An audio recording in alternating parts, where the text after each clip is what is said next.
contentas de la Escuela de Graduados, bueno, más que contentos y contentas con el encuentro. Agradecerles nuevamente de compartir su conocimiento y de poder reflexionar con nosotros y nosotras de nada más y nada menos que, bueno, estos grandes temas, ¿no? El medio ambiente, la economía, la pandemia y el género.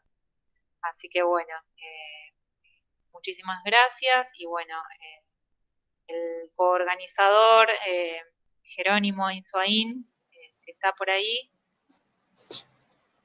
Buenas, bueno, gracias.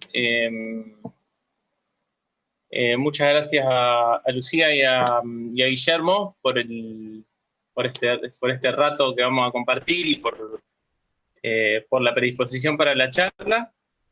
Nos parece muy importante, bueno, desde CIPRU, del Sindicato Profesional Universitario de la Sanidad, también en realidad desde la Comisión de Medio Ambiente del sindicato, con los compañeros veníamos discutiendo la necesidad un poco de poner sobre la mesa el problema del medio ambiente, de la pandemia, de lo que nos deja la pandemia en materia de medio ambiente, en materia de economía, en materia de los cuidados de la salud, de los cuidados del hogar, digamos, de distintas cuestiones que nos atraviesan. Bueno, como ya algunos saben, estamos conformando el espacio de sindicatos por el ambiente, desde CIPRU, junto con otros 8 sindicatos, que hay algunos compañeros o compañeras presentes también, y nos parecía importante poder de alguna forma cerrar un poco el año después de todas las actividades que hemos participado en relación a la ley de humedales, a los reclamos por la ley de humedales, poder de alguna forma aportar también desde este lado con Guillermo y con Lucía en relación a algunas cuestiones que ellos tienen desarrolladas y que nos parece importante para complementar un poco con la lucha que se está dando en la calle hoy, que es por la ley de humedales, por distintas cuestiones, por lo que está pasando ahora también en la plaza, digamos, y por las distintas luchas de los distintos sectores sociales en pos de esta nueva normalidad y de cuál va a ser la nueva normalidad y cómo van a ser los cuidados y la forma de producción y de consumo en esa nueva normalidad. Así que nos parecía importante tenerlos y así que bueno, agradecido, y le damos paso nomás a las estrellas del encuentro.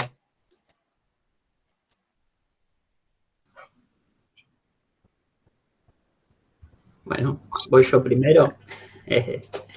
Nada, bueno, supongo que resumo un poco la idea de Lu, agradecerles a ustedes, digamos, a Jerónimo y a Inés por la invitación. Y bueno, pasamos un poquito a la charla en este contexto tan particular, digo, en el medio del debate por la despenalización del aborto. Pero bueno, vamos a tratar algunas cuestiones que me parece que hacen a esta nueva agenda de tratar de generar esta nueva normalidad, pero que no sea una reproducción de la vieja normalidad, y que también veamos qué desafíos tenemos que enfrentar para una sociedad más igualitaria, más justa y más sustentable, ¿sí? No solo ambientalmente, sino socialmente. Entonces, bueno, la idea es charlar un poquito. Yo traje un breve power, si lo podemos presentar, como para sintetizar algunas ideas, digamos, más bien. Ahí vamos.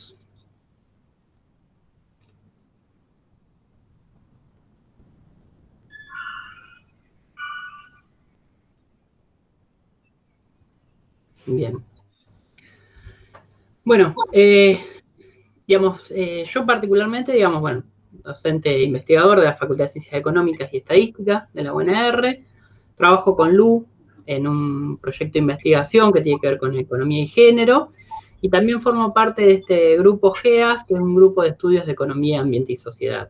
Entonces, vamos a estar un poco charlando de estas dos cuestiones, que están un poco bajo el título de economía, género y ambiente en tiempos de pandemia o de transición a la post-pandemia, vaya a saber dónde estamos. Después lo redefiniremos. Entonces, a mí me gusta arrancar con una con una frase de ¿para qué sirve estudiar economía? Lamentablemente me enteré después de que me recibí, creo que le hubiera dado sentido a la carrera, digamos.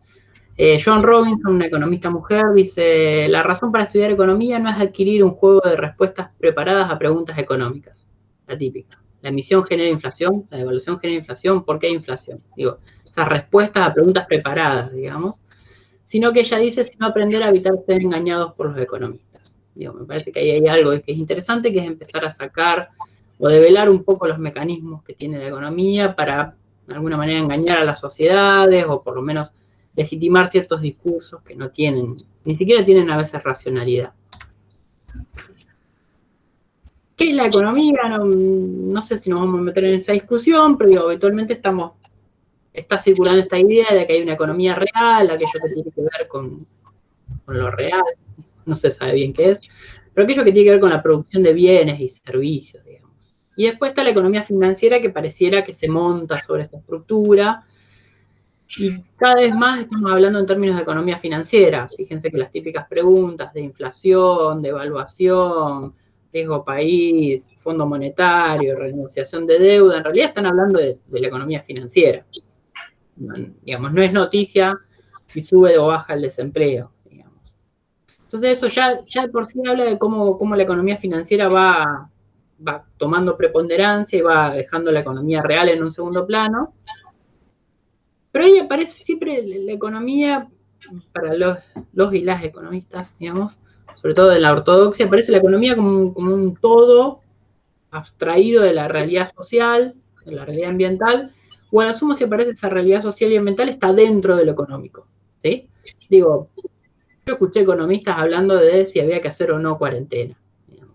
Y estoy seguro que hay economistas hablando si hay que no vacunarse con la vacuna rusa o con la inglesa. Digo, la verdad que un economista hablando de esas cosas a mí me da un poquito de miedo, pero es esta lógica de que la economía puede hablar de cualquier cosa, digamos. Hay economistas hablando de ambiente, hay economistas hablando de lo que a ustedes se les ocurra. Entonces vamos a trabajar la idea de que hay una serie de subsidios, ¿sí? Que es importante para entender cómo funciona esa economía. Y alguien podrá decir, vamos a hablar del Estado y los subsidios a los sectores de menores ingresos, de la sociedad. No vamos a hablar de los subsidios que vienen desde el Estado, sino que vamos a hablar de subsidios generados por todos, digamos, y nos vamos a preguntar si son para todos. ¿Sí? Digamos, ¿cómo son esos subsidios que se están dando dentro de las relaciones sociales o socioambientales? Y vamos a tratar de visibilizar esos subsidios, de ponerlos, digamos, en su real dimensión. Algo que se vio claramente, digamos, comienza la pandemia, digamos, aislamiento o distanciamiento social, digamos, a distintas etapas, se cierra el sistema educativo en el formato presencial. Si bien siguen las actividades de manera virtual, digamos, con sus más y con sus menos, pero, digamos, cerraron las escuelas, digo, metafóricamente, por lo menos en la presencialidad. Y a partir de ese mismo momento, las mismas empresas y el Estado tuvieron que decir, bueno, aquellos trabajadoras remunerados, en realidad, cuyos hijos vayan al sistema educativo, no van a poder ir a laburar. Es decir, sin ese sistema educativo, hasta las mismas empresas asumieron que sus trabajadores y trabajadoras no pueden ir a desempeñarse en sus puestos de trabajo. Es decir, el sistema educativo está posibilitando, no solo desde la formación, sino como sistema de cuidado, y esto lo va a elaborar un poco Lu, que haya trabajadores y trabajadoras, ¿sí? Algo que se vio también, digamos, una de las primeras medidas fue frenar todo lo que tenía que ver con la movilidad de la gente en el transporte público. Nuevamente, no hay transporte público, no hay trabajadores y trabajadoras, ¿sí? Es decir, estamos viendo cómo hay sistemas, digamos, en general gestionados incluso por el propio Estado, que están permitiendo que esos trabajadores y trabajadoras estén en esos puestos de trabajo, ¿sí? Después podemos discutir las condiciones laborales y demás, pero digo, sin ese sistema educativo y sin el sistema de transporte, no hay posibilidad de que esos trabajadores y trabajadoras estén en sus puestos de trabajo. Sin economías de aglomeración, digo, determinados sectores de la economía, como por ejemplo los shopping, enseguida tuvieron que cerrar, porque los trabajadores no iban a poder estar en esos lugares donde no se puede respetar una distancia o una X cantidad de gente por metro cuadrado. Entonces, en definitiva, lo que se vio claramente lo que fue el parate de la economía, es que sin esos trabajadores en su puesto de trabajo no hay producción. Las empresas no pueden producir sin trabajadores. Esto de que la gente necesita que se creen nuevas empresas para trabajar, bueno, un poco discutir esa idea. En realidad es la patronal la que necesita a sus trabajadores. Digo, aún la empresa más grande de Argentina, la más tecnológica, no sé, pensemos la Ford, si quieren, alguna de punta, industrial, sin trabajadores no hay producción. ¿Sí? Y también lo que se vio es que sin esos trabajadores y trabajadoras, digamos, que no recibían sus salarios, muchos de ellos, no había demanda agregada. Digamos, aquellas actividades que si bien pudieron seguir produciendo, pudieron seguir funcionando, en general enfrentaban que no hay demanda. Es decir, la gente no tenía dinero para consumir, o no podía ir a consumir a esos espacios tipo shopping, centros comerciales y demás. Entonces hubo una gran caída de la demanda agregada, es decir, la demanda que impulsa a la gente. Y sin esa demanda agregada no hay oferta agregada, es decir, las empresas no tienen para producir. Se vio claramente cuando se empezaron a flexibilizar algunas actividades que empezaban a abrir, digamos, y lo primero que decían es que no había demanda. O sea, abrían, pero no tenían a quién venderle. Digamos. Con lo cual no es el solo hecho de abrir o producir, sino que tiene que haber una demanda. ¿Sí? Y si no hay esa demanda, no pueden vender las empresas, no pueden realizar sus ganancias. Digamos, lo que vemos, la caída del nivel de actividad, las ganancias en general. Digo, estoy hablando en términos generales, obviamente hay empresas tipo Mercado Libre que las juntaron en pala con pandemia, la venían juntando en pala, la juntaron en pala mecánica y la van a seguir juntando en pala. Pero digo, en términos generales lo que uno ve es que esas empresas no pueden realizar sus ganancias. Entonces, un poco lo que quería discutir es esta idea de la meritocracia, por un lado, es decir, parece que la empresa es buena, es competitiva, exporta o no exporta, vende o no vende, por cuestiones internas de la empresa. Y fíjense cómo hay todo un sistema, de alguna manera, de subsidios tácitos. Digo, el mismo sistema de transporte público está subsidiando a la empresa, para que la empresa justamente pueda producir, esos trabajadores y trabajadoras puedan consumir y pueda realizar la ganancia. Entonces, un poco discutir, se vio claramente, digamos, esto de que parece que el actor central del funcionamiento de una economía capitalista es el empresario o el empresariado. Cuando apareció el impuesto a las grandes riquezas, las grandes fortunas, estudiantes de economía me decían, y bueno, pero ¿quién va a invertir con ese impuesto? Como si alguien fuera a invertir en el medio de una pandemia. Digo, nadie estaba vendiendo nada, ni siquiera estaban abiertas las empresas, o sea, claramente no iban a invertir, ¿sí? Y nadie invierte si no hay demanda, ¿sí? Y si no hay capacidad de producción. Eso por un lado. Y por el otro lado, otro subsidio que está invisibilizado, otro sostén de ese modo de producción que está invisibilizado, tiene que ver con lo ambiental.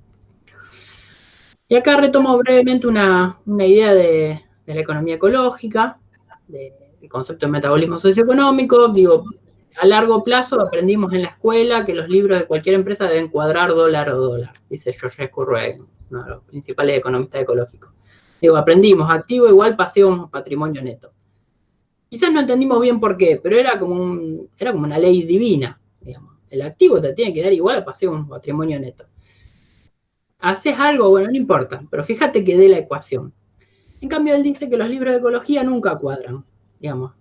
No se llevan en dólares, sino en términos de materia y energía, y en estos términos siempre hay un déficit. Digo, por ahí nos podemos meter en estas cuestiones de entropía y demás, depende mucho del público, pero lo que me interesa mostrar es esto. Si queremos ver qué pasa en términos ambientales, no podemos llevar libros o contabilidad a través de los dólares o del dinero, sino que tenemos que verlo en términos biofísicos, ¿sí? En términos de materiales y energía. Dos indicadores que se usan bastante, la huella ecológica y la huella hídrica. Hay muchos indicadores que nos van a permitir ver la utilización de esos materiales y energía, pero son indicadores de presión ambiental, es decir, nos van a mostrar qué tanto está dependiendo la economía de esos materiales de energía o recursos naturales, como le llaman algunos. ¿Qué plantea la huella ecológica? Bueno, ¿cuánta tierra o cuánto espacio productivo o biocapacidad se necesitó para producir un bien y para absorber los materiales de desecho que lleva ese proceso productivo? En definitiva, si uno compra, no sé, 1 kilo de tomates, ¿cuánto espacio, cuánta biocapacidad se necesitó para producir esos tomates y absorber los desechos que va generando? Y eso también lo podemos calcular para un auto, digamos, porque en definitiva, todos los procesos, hasta el proceso más industrializado, la misma transmisión de este evento, requiere materiales y energía. Y para generar esos materiales y energía, o en realidad el ser humano, para apropiárselos, necesita una determinada biocapacidad. Entonces la huella ecológica lo que va a tratar de reflejar es eso. ¿Cuánta biocapacidad impacta o fue impactada para producir cualquiera de los bienes y servicios que estamos consumiendo? ¿Sí? Por eso la idea de huella es como tratar de ver el peso que dejamos sobre el planeta. Esto para Argentina, digo, este grafiquito es bien de economistas, digamos, es un promedio de 1961-2013, o sea, son 50 y pico de años. No elegí el año 2001 o algún año tramposo para que me dé lo que suponen que quiero que me dé. Esto supongamos que es el PBI, o sea, el Producto Bruto Interno, la cantidad de bienes y servicios finales que se produjeron. En Argentina supongamos que se produjeron, esto es un gráfico de porcentaje, 100%, supongamos que se produjeron bienes por $100. O por 100 pesos, no importa la escala. Si se produjeron bienes por $100, ¿sí? El 2%, o sea, la partecita roja, son las exportaciones restadas o netas de las importaciones. Es decir, lo que le vendimos al resto del mundo, restado lo que le compramos al resto del mundo. Es decir, de cada $100 que se produjeron en Argentina, o bienes por $100, mejor dicho, $2 fueron para vendérselos al resto del mundo. Y 98, que es la gran barra azul, es lo que se llama absorción doméstica, es decir, lo que adquirieron aquellas personas que residen en Argentina. Uno mira este gráfico y dice, bueno, de cada $100 que se generan en Argentina por bienes, 98 es para residentes en Argentina, 2 es para el resto del mundo. Uno dice, bueno, una economía que parece bastante cerrada. De todo lo que se produce en Argentina, el 98% lo compra gente que reside en Argentina, con todas las desigualdades, digo, esto es un 18%, quizás se lo están quedando 1000 familias y el resto consume casi nada. Pero digo, sin meternos en esa discusión que también es interesante, uno puede llegar a esta idea medio que anda dando vuelta, bueno, la economía argentina estuvo siempre cerrada, no se conecta con el resto del mundo, etcétera, etcétera. ¿Qué pasa si calculamos esto en vez de llevarlo en dólares o en pesos, lo llevamos en hectáreas globales a través de la huella ecológica? Uno diría, bueno, dará algo más o menos parecido. Digamos, 98% de la huella ecológica tendrá que ver con lo que consumimos localmente, el 2% con lo que le vendemos al resto del mundo. No. De esa huella ecológica, supongamos que la huella ecológica son 100 hectáreas, vamos para simplificar, de esas 100 hectáreas, 35 son utilizadas para producir bienes que le vendemos al resto del mundo. Y solamente 65 hectáreas aproximadamente son utilizadas para producir bienes que compramos localmente. Entonces, fíjense como cuando uno lleva, si uno agarra el PBI o agarra un indicador monetario, encuentra una economía cerrada. Ahora, si yo la miro en términos biofísicos, en términos de materiales y energía, en términos de impactos ambientales, me parece que no está muy cerrada la economía. ¿Qué queremos abrirla más? ¿Queremos deteriorar más ecosistemas para exportar bienes y servicios? Ahí hay una primera luz que se prende, digamos.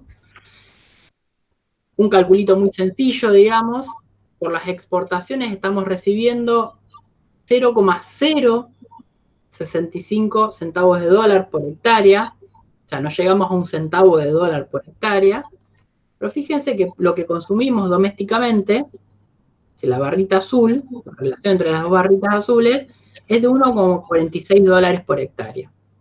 Es decir, no solo Argentina es un gran exportador de materiales y energía, de bienes asociados a sus ecosistemas, sino que en el camino no recibe nada. Estamos recibiendo ni un centavo de dólar por hectárea.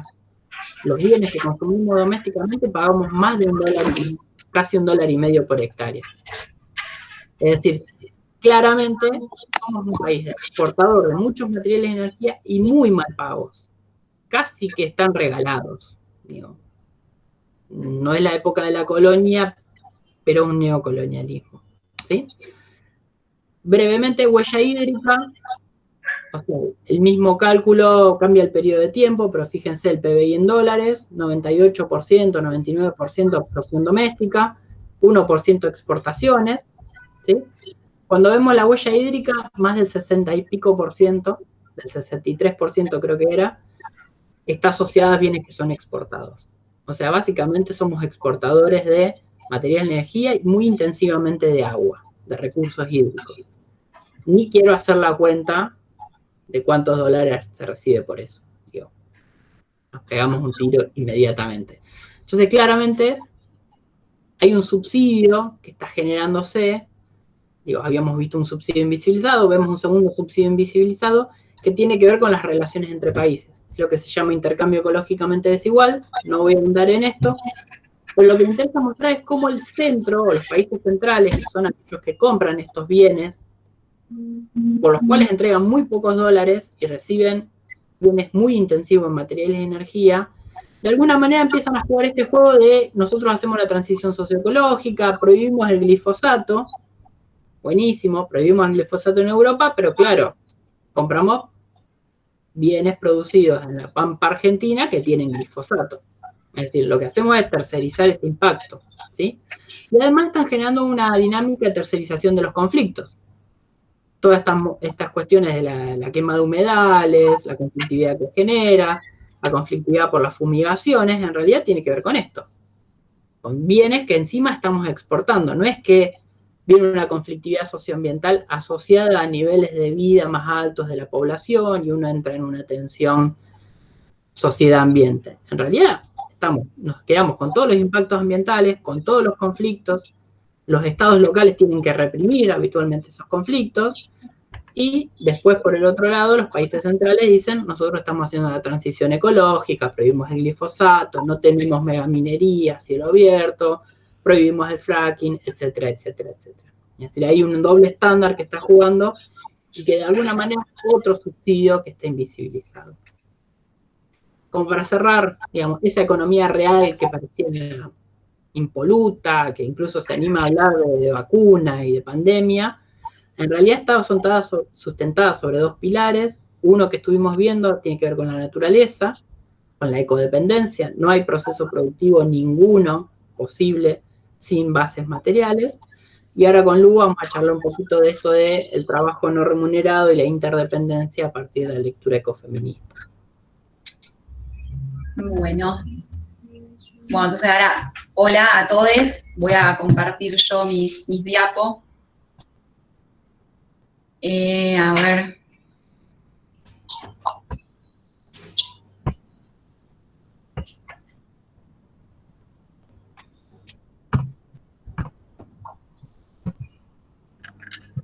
Ahí estamos.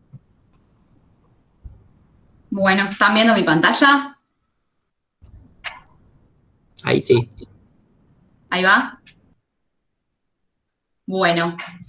Yo no los veo si comparto así todo, así que voy a ver si lo puedo hacer así mejor, así los veo. ¿Se ve bien o se ve muy chico? Si no comparto todo y no los veo. Bueno. Perfecto. Bueno, un poco voy a retomar a partir de lo que dice Guille. La idea es como un poco cuestionar este planteo al que estamos todos habituados de lo que es un sistema económico y cómo aparecen en la escena, digamos, elementos que no están casualmente ocultos, ¿no? Y para eso tomo una imagen, que es una imagen que se difundió muchísimo, que todos la recordarán, de este sistema económico que está sostenido por gente blanca y rubia, con hombres en su mayor proporción, y que son los que sostienen unos pocos esa masa de gente que hay más mujeres, que hay distintos colores, ¿no? Entonces, bueno, esta es la idea así del sistema económico, como Guille lo planteaba, y abajo están esos capitalistas que, bueno, que le hacen como el favor a los trabajadores de emplearlos, ¿no? Y si repensamos un poco este esquema y empezamos a poner luz en qué es lo que lo sostiene, y como Guille ya mencionó, por un lado son los recursos ambientales, lo que sostiene esta economía y que ha dado grandes aportes y luz sobre eso, lo ha hecho la pandemia, es todo el trabajo no remunerado que se hace hacia adentro de los hogares, ¿no? Entonces esas tareas en las que verán también hay unos hombres, porque bueno, los datos dicen que también hacen algunas tareas, y por suerte cada vez más, como este sistema económico en que hay una fuerza de trabajo que está lista para ir a trabajar, que nace, que alguien la crió, que alguien la alimentó, que alguien se ocupó de su cuidado, de que tenga su tiempo libre, de que tenga su comida preparada en la mesa, y se reprodujo de esa manera la fuerza de trabajo, fue porque hay un hogar que permite esa reproducción, y a su vez, si esa fuerza de trabajo hoy en día está en el mercado, hoy un poco más que a principio de este año, es porque hay alguien que realiza esas tareas hacia dentro del hogar, ¿no? Y que, por suerte, ahora se ha empezado a hablar de la idea de trabajo no remunerado, ¿no? Que costó mucho, pero ya prácticamente la estamos asimilando. Y aparece con eso la idea, bueno, de cómo administramos el tiempo, hombres, mujeres, principalmente hombres y mujeres, no hay mediciones más amplias, ¿sí? Todavía son instrumentos heteronormados, plantean la dicotomía en los hogares varones-mujeres, ¿no? Que son los que se registran hasta ahora, pero bueno, hay proyectos que intentan hablar de la medición, de lo que es todo el trabajo, todas las tareas del hogar, todo lo que hacemos en un día, en realidad, ¿no? Acá vemos, serían los días promedio de un rosarino y de una rosarina en el año 2010. Nosotros con el equipo de Guille hicimos una encuesta en el año 2010, que es la única disponible a nivel ciudad. Es importante esto de saber, bueno, la disponibilidad de datos en todo esto, vieron como Guille, cambiando los indicadores, amplía el panorama, entonces surge de la mano de la economía feminista la idea de hacer las encuestas de uso de tiempo, es decir, relevar cómo usamos el tiempo. Y principalmente fueron financiadas por organismos internacionales, la EUT de Rosario se hizo de esa manera, hubo una experiencia, la primera fue en la Ciudad Autónoma de Buenos Aires, y después hubo un módulo especial del INDEC que se hizo en el año 2013, ¿no? Y la idea, bueno, es ver este tiempo que decimos, todas estas tareas que tienen que ver con esa base que veíamos en el gráfico, que sostienen esa masa de trabajadores, esa economía, bueno, a ver, ¿cómo es? Porque decimos, las mujeres trabajan más, pero ¿cómo? ¿Cuánto? Fíjense la diferencia en lo que son los renglones que están por acá, si ven mi flecha, trabajo doméstico no pagado para el propio hogar y cuidado no pagado de niños, miembros del hogar, es decir, cuidado hacia personas que están dentro de nuestro propio hogar. Los hombres realizaban 1 hora y media, mientras que esto hablamos promedio por día, ¿no? Mientras que las mujeres hacían 4 horas prácticamente y media del mismo rubro de trabajo. Esta clasificación de las actividades está normada internacionalmente, hay distintos clasificadores que permiten una comparabilidad a nivel internacional, y muchas veces se adaptan a distintos países y actividades que son propias de las distintas culturas, ¿no?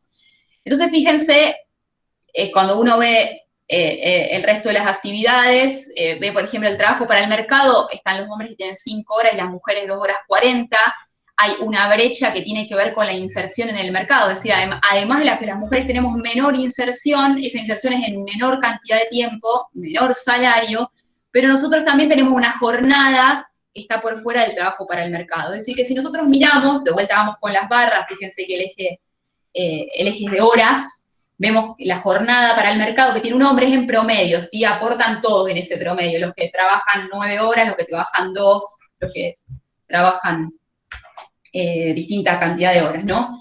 Y las mujeres en promedio parecen tener la mitad, ¿no? Pero cuando nosotros sumamos esta jornada de trabajo no remunerado, de la que estamos sacando el ocio, estamos sacando todo lo que es tiempo libre, cuidado, esta encuesta está pensada para... Es muy importante la parte de los entrevistadores, porque está pensada para que nosotros tengamos un registro de actividades de las que habitualmente no tenemos registro. Es decir, nosotros decimos, cuando empieza la encuesta que nosotros hicimos en Rosario se basa en un formulario que se llama el diario de actividades, el diario del día de ayer. Entonces un entrevistador se sienta y lo que hace es pedirte que relates tu día. Y el entrevistador o la entrevistadora tiene que estar muy entrenado, porque nosotros decimos, bueno, no, me levanté, me hice el desayuno y me fui a trabajar. Te levantaste, te bañaste a tus hijos, preparaste tu desayuno, el de tu pareja, en el camino dejaste a un hijo a la escuela. Entonces, todo ese tiempo que nosotros ni siquiera tenemos registro, que está invisibilizado muchas veces para nosotras mismas, la encuesta de uso de tiempo está diseñada para captarlo. Incluso trabaja la simultaneidad de tareas, es decir, yo estaba desayunando, pero al mismo tiempo estaba terminando la tarea, ayudando a alguien, ¿no? Aparecen todas estas tareas que son el engranaje de este sistema económico. Y aparece una idea, no me voy a detener mucho en la cuestión técnica, de, como Guille plantea, bueno, ¿por qué no medimos las cosas en agua? ¿Por qué no medimos las cosas en tierra? ¿Por qué no medimos la huella de carbono, la huella hídrica? ¿Por qué no medimos la pobreza de tiempo? Que inicialmente puede parecer un concepto de alguna manera elitista, pero si nosotros pensamos en cómo está medida la pobreza clásicamente, que tiene que ver con el alcanzar a consumir una canasta, solamente comprarla, es decir, tengo el ingreso suficiente para adquirir una canasta, no sé si tengo tiempo para ir a comprarla, no sé si tengo tiempo para producir esos alimentos, para lavar los platos en los que voy a volver a comer esos alimentos, en que la gente que se siente a la mesa tenga la ropa limpia para comer esos alimentos, ¿sí? La idea de pobreza es un indicador internacional, no estamos criticándolo, sino diciendo que, como todo indicador, es tirano, y es una dimensión, es la del ingreso. Entonces aparece la idea de pobreza de tiempo, que aparte de vuelta nos cambia el panorama. Una cosa es cuando medimos la pobreza por ingreso y otra cuando aparece la pobreza de tiempo, ¿no? Y se basa en una restricción de los 1.440 minutos que tenemos y en base a distintos rubros, trabajo para el mercado, que es TR, TNR, que es el trabajo doméstico, después está el tiempo de ocio. Nosotros podemos despejar para cada una de las personas que fueron entrevistadas. Nosotros en la encuesta tuvimos una muestra muy grande, fueron 1.000 hogares, o sea que podíamos conocer la dinámica entera del hogar, y calculamos entonces despejando este déficit o superávit de tiempo a partir de lo que observamos en la muestra. Entonces, ¿qué pasa? Aparece la idea, digamos, de que hay pobres invisibles, ¿sí? Hay personas que no son pobres por ingreso, pero que son pobres de tiempo, ¿sí? Ahí, fíjense, ese 11,9 no aparecen en la línea de pobreza. Son personas que viven únicamente para alcanzar la canasta básica y no les queda un tiempo mínimo.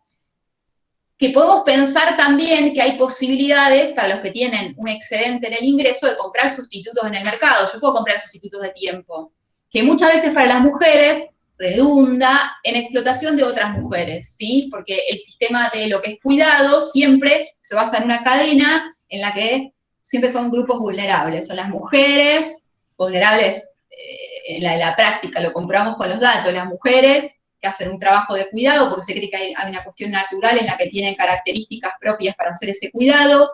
Muchas veces esas mujeres lo delegan en otras mujeres mal pagas y muchas veces en migrantes, mujeres migrantes, que dejan de cuidar a sus familias para conseguir un ingreso que ni siquiera les alcanza para sostener a su familia. Entonces, fíjense, cuando además discriminamos por sexo porque fue lo que en ese momento se midió. En la actualidad, por suerte, ya lo tenemos en el próximo censo, va a empezar a aparecer la variable de género autopercibido, además del sexo, y va a poder permitir otro análisis. Son las mujeres, ¿sí? Nosotros hoy tenemos una pobreza de tiempo del 13,13 versus un 7,4 en los varones. Tema complejo, porque la reasignación de tareas también sería complejo porque estaríamos casi transfiriendo pobreza de un grupo a otro también. Y después hicimos un ejercicio bastante interesante que tiene que ver con, es bastante complejo lo que traje acá, mejor voy a poner la tabla.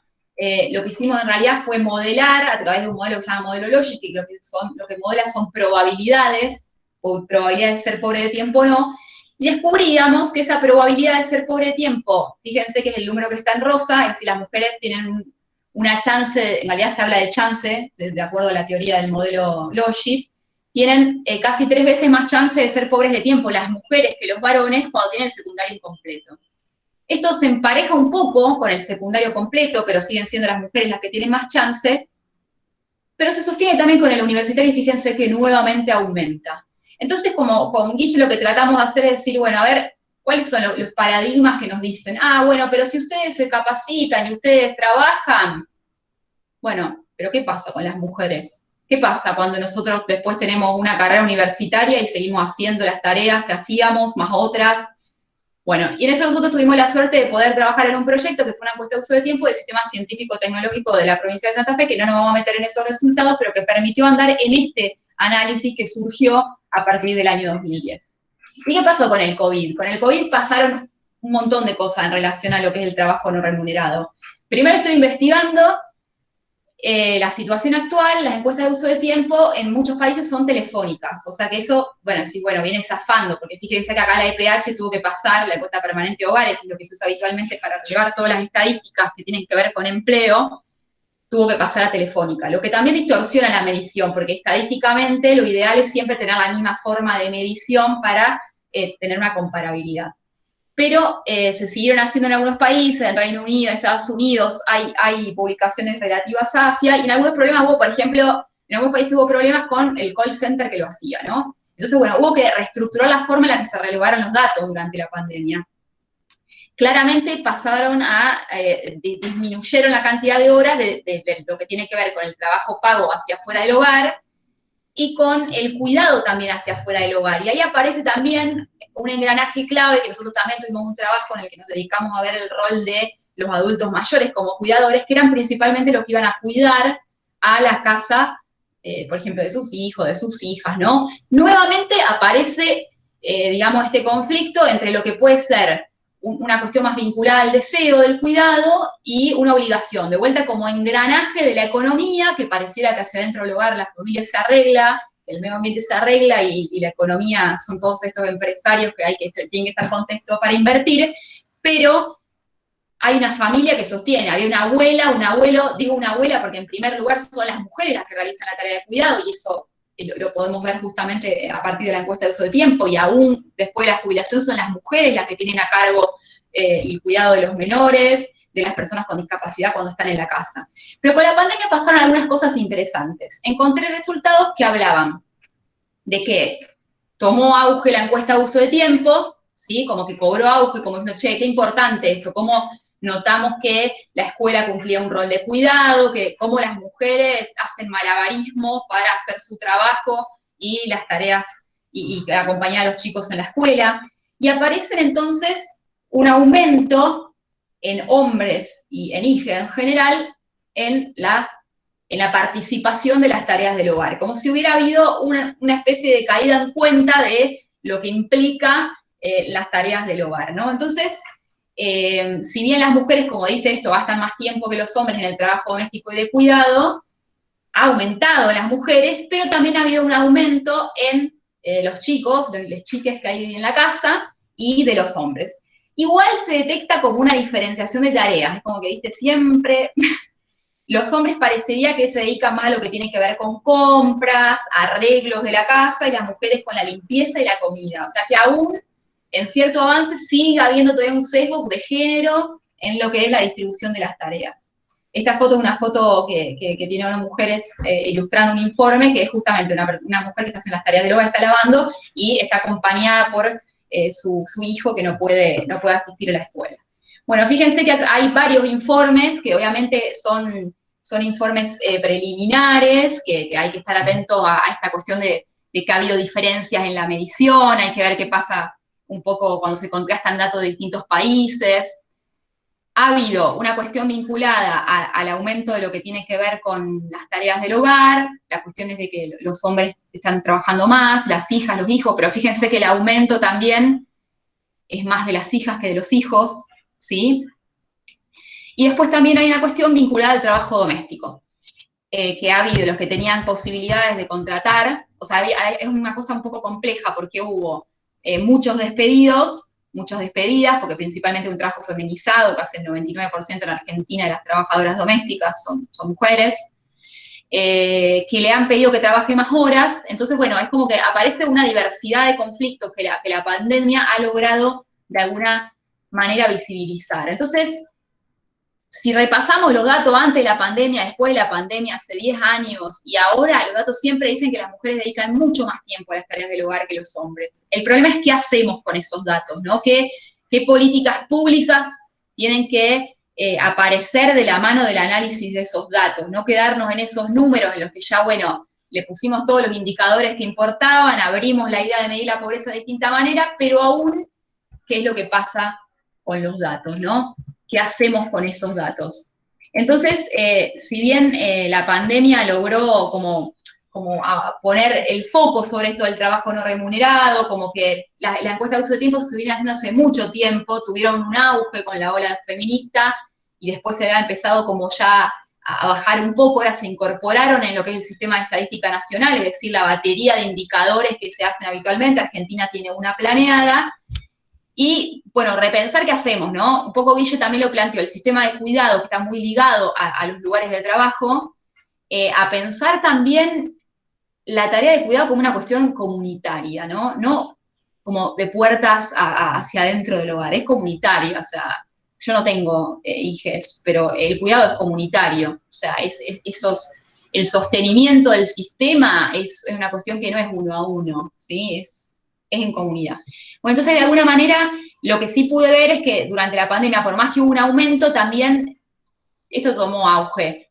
Tendría que ser más allá de llamar la atención y de hacerse noticias con esto, empezar a aprovechar para repensarlo, ¿no? Porque aparte encadena con también que en el sector de salud las que realizan tareas de cuidado, la mayoría de las enfermeras son mujeres. Entonces, bueno, va a quedar esto en una cuestión coyuntural de la pandemia que puso en evidencia cómo se necesita la escuela, cómo la escuela cumple otro rol, cómo en la escuela la mayoría de las que enseñan son mujeres, digamos, cómo todas esas tareas de cuidado culturalmente se le asignan a la mujer, y qué es lo que planeamos, lo que planea el Estado, ¿sí?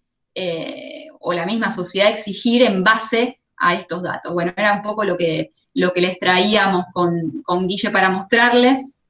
Y bueno, queríamos saber si tienen alguna pregunta, si querían hacer algún comentario.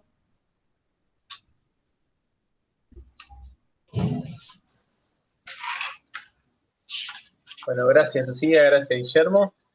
Yo ahora, mientras tanto, si quieren pueden ir anotando algunas preguntas en los comentarios, estaría bueno. Yo mientras tanto tiro la mía, digamos, abro un poquito en relación con esto de los cuidados y los cuidados de la familia, del grupo familiar y de los cuidados del medio ambiente. Nos ponemos un poco a pensar, por lo menos desde salud, por ejemplo, desde la especificidad de salud, cuáles son, digamos, qué trae consigo la nueva normalidad, dos hechos a nivel medioambiental y de los cuidados. La pandemia en general y las quemas de los humedales, que un poco también fue un poco como uno de los primeros disparadores que por ahí pensamos y charlamos en relación al medio ambiente. Y cuál es la relación de esa pandemia, de la quema de los humedales y de todo lo que está pasando a nivel del medio ambiente, digamos, ¿qué es lo que está expresando eso? ¿Qué es lo que expresa? Entonces un poco charlábamos de los modelos productivos, de los modelos de producción, digamos, de los modelos de producción, de las formas de consumo, y en eso obviamente entran los cuidados del hogar y la forma en que nos relacionamos, no solamente entre nosotros y entre como compañeros de trabajo, por ejemplo, adentro de cada centro de salud, adentro de cada hospital, sino con el medio ambiente que nos rodea. Entonces un poco es como para abrir, a ver si a lo mejor les pueden acotar algo de eso, sería bueno, más en relación. Arranco yo, queréis, y después empalmamos un poco. Yo creo que igual están intrínsecamente vinculados, tiene que ver con el fondo, con esta forma de producción, este mundo neoliberal y capitalista que intenta invisibilizar los engranajes básicos, ¿no? De alguna manera. Y siempre, digamos, lo que hay que estar es alerta.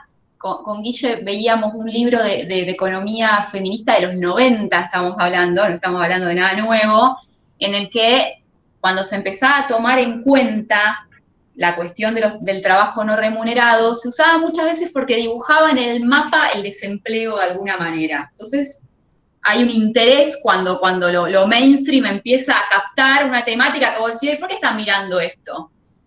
Y vos fijate que al mismo tiempo también, ahí te doy la punta un poco vos a Guille, estamos hablando de los humedales y ayer cotizó el agua en bolsa. Entonces, es como que hay que estar alerta de que estos reclamos de golpe no se tornen también una cuestión de moda y se corra el foco de que la clave en esto es el modo de producción capitalista. No hay otras claves, digamos, obviamente, son todas colaterales a esa clave principal. No sé, Guille, si vos querés acotar algo más. No, sí, coincido con Lu, digo, uno lo ve con los humedales, pero en realidad el humedal, ¿por qué lo están quemando en principio? Para hacer ganadería, porque la misma soja fue desplazando esa ganadería. O sea, en realidad la quema de los humedales tiene que ver con las fumigaciones también, y tiene que ver con los alimentos de porquería que estamos consumiendo, y tiene que ver con las enfermedades que después aparecen a partir de la aplicación de los agrotóxicos. Y los Está todo... alimentos de mierda que comemos porque tenemos 2 minutos para vivir y no tenemos tiempo para cocinar porque nuestra jornada es excesivamente larga. Y además sentimos al final del día que no hicimos nada. Porque encima de eso, termina el año y decimos, ay, no hice todo lo que quería hacer. Llegamos al 31 de diciembre y nos pega el bajón. Digamos. Sí, como ya, digamos, en esa cadena de total consumo y producción, uno mismo pasa a ser un bien que tiene que estar constantemente produciendo, que además estamos produciendo, pero hasta por las tapas. Igual seguimos todavía como cuestionando, digamos, a nosotros mismos en nuestra capacidad de producir, en el tiempo, porque hay algo interesante también cuando nosotros hablamos de esta frase tan conocida que dice, esto es trabajo no pago, digamos, que no es amor, es trabajo no pago. Y a mí me gusta también darle una vuelta. Y hay una parte que también tiene que ver con el amor. Está también, ¿eh? Yo quiero tener tiempo libre para jugar con mi sobrino, lo quiero tener también. Y eso es una parte de ocio y una parte que no tiene precio y que no se lo quiero poner. Y que también no es casual que aparezca la idea también del ecofeminismo, ¿no? Que también viene a juntar estas temáticas, porque están intrínsecamente ligadas con la explotación del cuerpo de la mujer, la explotación del medio ambiente, como todos recursos para un mundo que está obligado a producir para subsistir. Y ahí yo siempre introduzco esta idea del decrecimiento, ¿no? Que es un poco, a ver, ¿por qué siempre crecer? ¿Qué progreso? ¿A costa de qué? ¿No? ¿Qué es lo que perdemos, no? Y recuperar ese espacio que tiene que ver no solo con la naturaleza, sino con pasar tiempo en el que no tengamos que producir, pasarlo solo o con alguien, o amando a mi hijo, a mi perro, a lo que sea, ¿no? Pero que aparezca también eso en la vida, porque la economía pareciera que son ecuaciones que maximizan la vida de los hogares y del planeta, no está en ese sistema, y es la base, y es lo que se come todo eso para subsistir ese sistema, entonces no está invisibilizado inocentemente. Y para mí prestar atención cuando se visibiliza hacia dónde va ese reclamo. Es importante. Sí, creo que se vio también cuando los primeros días del aislamiento, digamos, y la gente que estaba en el sector de salud, digamos, no estuvo en eso, pero digamos, aquellos que no estábamos en el sector de salud, mucha gente no sabía qué hacer, porque tenía tiempo. O sea, de repente no tenía que tener 8 horas en el laburo, tenía que estar en la casa con su familia, y no sabía qué hacer, no sabía cómo articular ese hogar, no sabían qué hacer con los chicos, no los aguantaban más. Digo, y eso tiene que ver con eso, con que estamos en un tiempo, tenemos una noción de tiempo totalmente productivista. O sea, estamos pensando todo el tiempo como máquinas. ¿Cuánto producimos? ¿Cuánto generamos? ¿Cuántos papers produjimos? ¿Cuántas charlas dimos? ¿Cuántas personas cuidamos? Pero siempre es como una lógica de estar todo el tiempo produciendo más, digamos. Y eso nos quita el tiempo de poder disfrutarlo. Incluso este tema de la pobreza de tiempo que mostraba bien Lu, que mucha gente tiene el ingreso, pero después no tiene tiempo para disfrutarlo. Pasa esto. Digamos, tienen la casa de fin de semana, pero no tienen tiempo para ir a la Y aparte, en el grupo nuestro tenemos muchas ayudantes de investigación, alumnas, que son un grupo hermoso, tenemos hasta una de contabilidad, así que de contador estamos chochos, y una de las chicas empezó a trabajar haciendo escenarios de simulación en la reasignación de las tareas, ¿no? Si nosotros reasignamos las tareas, es un trabajo súper interesante, lo estoy como un poco spoileando, porque creo que ni siquiera vi las tablas nada más que hizo esta alumna, Agustina Barman. Y uno reasigna esa tarea, dice, bueno, vamos a hacer porque por ese tiempo se basa en una especie de share, que es el porcentaje que hacemos dentro del hogar, ¿no? Es interesante, en algún momento si a alguien le interesa, después en algún momento hacemos alguna charla vinculada a lo que es la medición de la pobreza de tiempo, es sumamente interesante.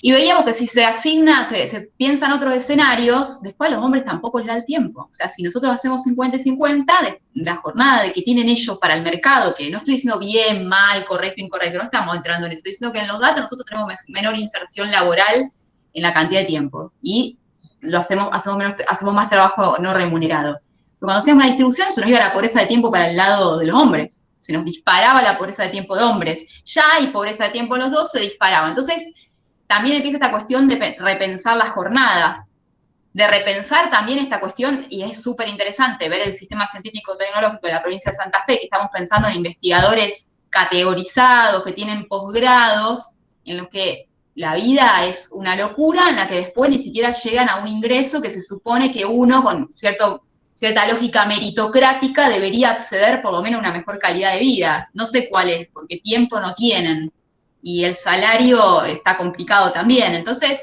es como cuestionar estos paradigmas que el mismo sistema todo el tiempo nos está poniendo como zanahorias. Con esto no estoy diciendo que uno no se capacite, creo que es bastante claro, pero por las dudas lo aclaro, ¿no? Estamos diciendo, a ver, cuánto, cómo, ¿no?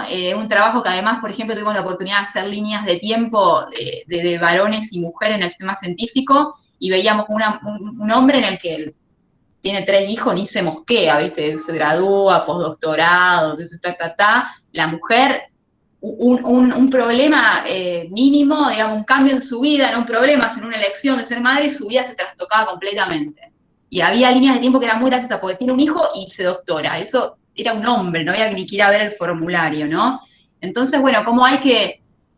Pero retomando, ¿qué vamos a hacer con estos datos? Porque nosotros somos así molestos, ponemos esto sobre el tapete, pero bueno, un poco qué políticas públicas tenemos que empezar a planear en ambiente y en género, ¿no? Sí, ahí justo Lucía, Daniel, José Díaz preguntaba en el chat cuáles deberían ser esas políticas públicas para reforzar o incorporar pospandemia. Yo creo que, bueno, no sé cuándo llegará la pospandemia, estamos en el medio, aún nos queda tiempo para que se puedan pensar estas políticas, ¿no? Yo me había enlazado a esto, también tiro ahí mi comentario. Me quedé pensando mucho en lo que decía Guillermo, en el rol cuidador de la escuela, que muchas veces está desdibujado, y en esto que decías vos, Lucía, de cómo pensar los cuidados de una manera comunitaria. Digo, si algo puso en evidencia la pandemia es al interior de los hogares, sobre todo, bueno, como ustedes ya saben, en el sistema de salud, no sé exactamente el porcentaje, pero somos muchísimas las mujeres las que estamos sosteniendo, bueno, centros de salud, en hospitales, cada vez avanzamos más en los lugares de cuidado.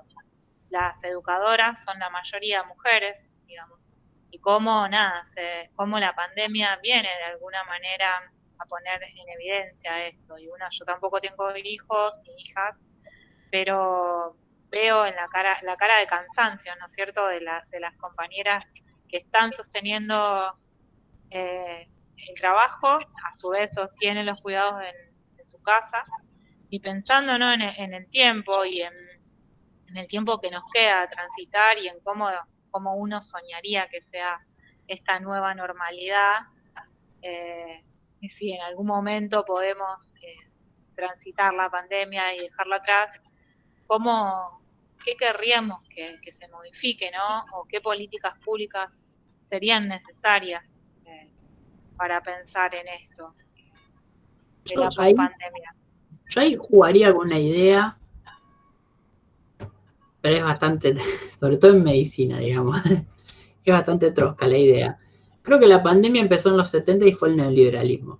Digo, la gran pandemia que nos está atravesando, digamos, obviamente estamos en una pandemia, digamos, pero digo, hay una pandemia de fondo que es el neoliberalismo, y que es la idea, el neoliberalismo en términos no solo económicos, culturales, digamos, simbólicos, políticos, esto que decías vos, digamos, que decía Lu, el cuidado aparece como un problema individual. Es decir, el neoliberalismo hace todo el tiempo eso. Cada vez que alguien detecta un problema, es un problema individual. Entonces, el sistema no tiene nada que ver.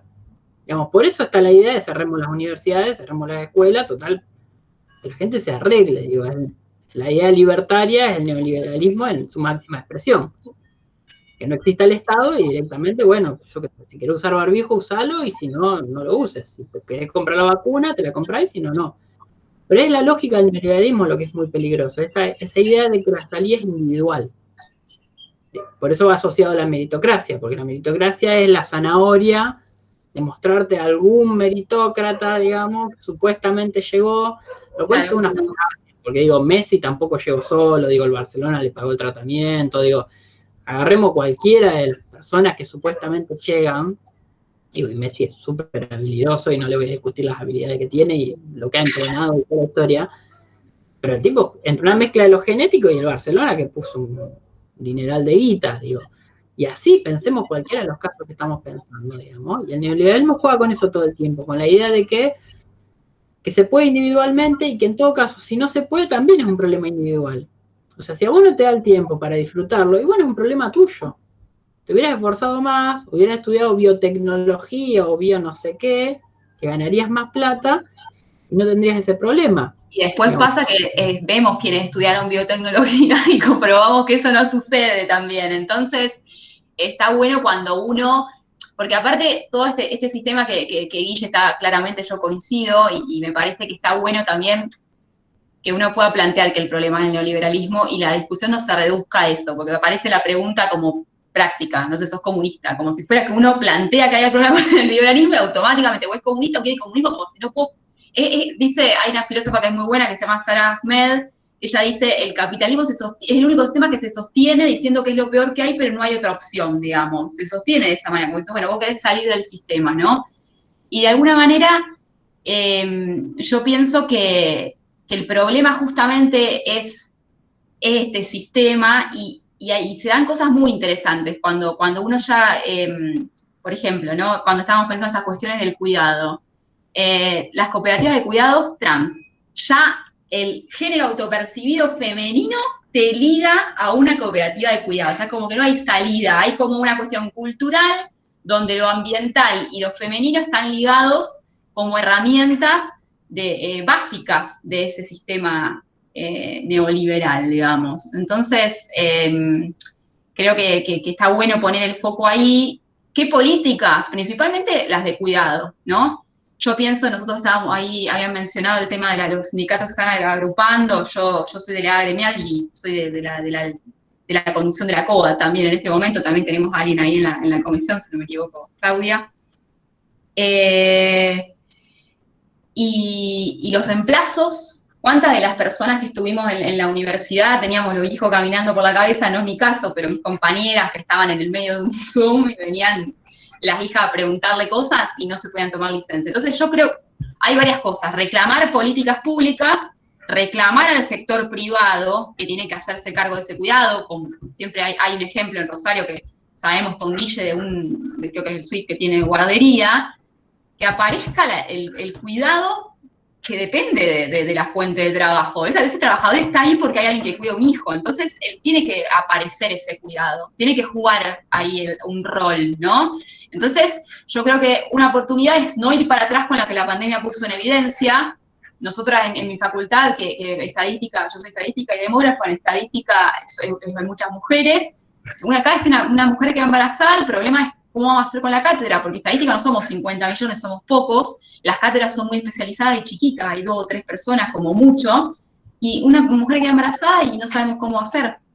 Y tiene problemas con sus compañeros para pedir la licencia de cuidados, ¿no? Y pasó ahora en la pandemia. Conozco casos de compañeras que no la pidieron porque dejan en banda a las colegas. Entonces me parece que hay que exigirle al Estado, hay que exigir al sector privado y no retroceder, porque a mí me ha pasado a escuchar que no es el momento para el reclamo. Entonces nunca es el momento para el reclamo de que las mujeres tenemos una carga de trabajo no remunerado excesivo, o no es el momento. Quizás ahora está un poco más avalado o considerado el reclamo en lo ambiental, pero las mujeres, cuando hablamos de los reemplazos en la universidad, parece que no es el momento. Yo tengo compañeras que rindieron una maestría con los pibes caminando por la cabeza, literalmente. Entonces, me parece que un poco es no ir para atrás con nuestros derechos, digamos, que parecen como cosas anexas a un sistema que lo que tiene es que producir, y todo es anexo, nuestro tiempo libre, el medio ambiente, lo que hacemos con nuestra vida es anexo a un sistema que tiene que producir,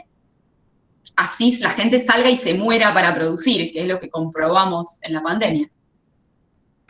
Yo creo también, digamos, que hay una política, algún debate que está entrando, y me parece que es interesante, digamos, bastante rompe estructuras, que es la idea de un ingreso universal.